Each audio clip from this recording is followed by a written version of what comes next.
now. Hi, I'm Erica. I'm Ryan. And this is the recap video from week 3 of Balboa and Bal Swing 2 from June of 2014. So we worked a lot on cleaning up the reconnection of our toss-outs, right? We worked a lot last week on opening up from a come-around into a toss-out.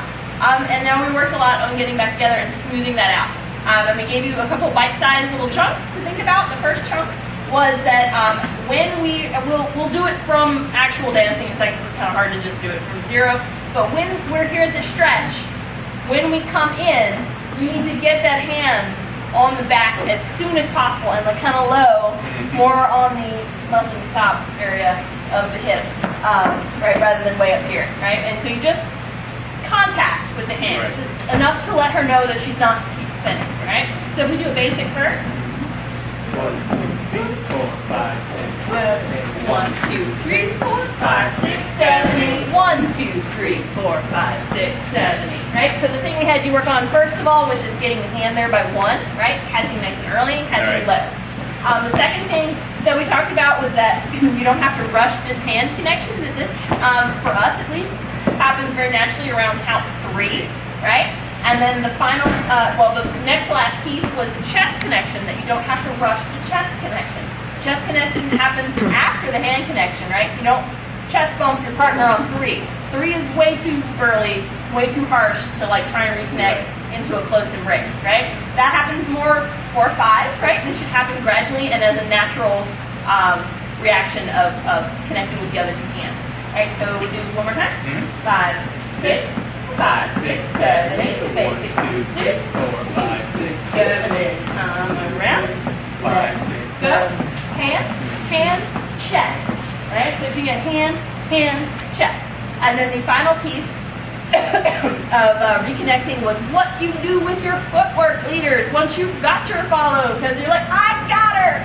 Crap. I forgot what you do. So you fully connected again by 5, right? But you keep rotating until 7. That step on 7 is if you want to go back into your basic, right, will become a straight back step, and then you can just go into your basic, right? So watch again for the timing of that. 5, 6, 5, 6, 7, 8. Basic. 3, 4, 5, 6, 7, 8.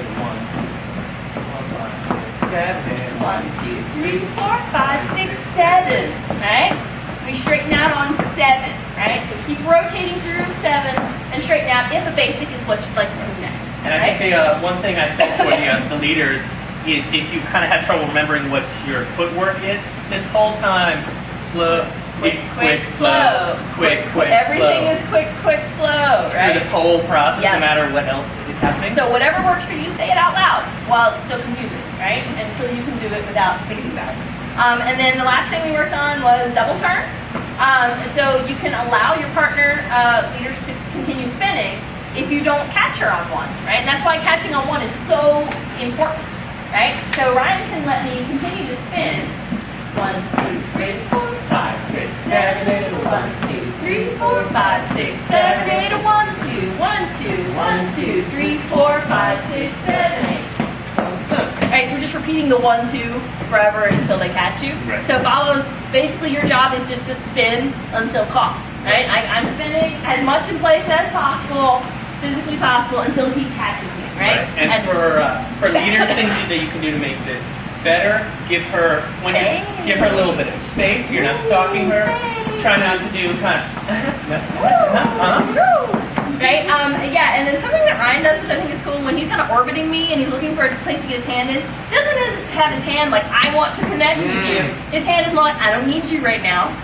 I don't need you right now, until he connects, and then he's like, I need you, right? So we didn't get a whole lot of chance to talk about that, so we're going to pick up with that next week, and we'll talk about ways to keep it a little more balanced for follows and your turning, and ways leaders you can help them keep it more balanced, and that was pretty much everything we covered. Right? Thanks.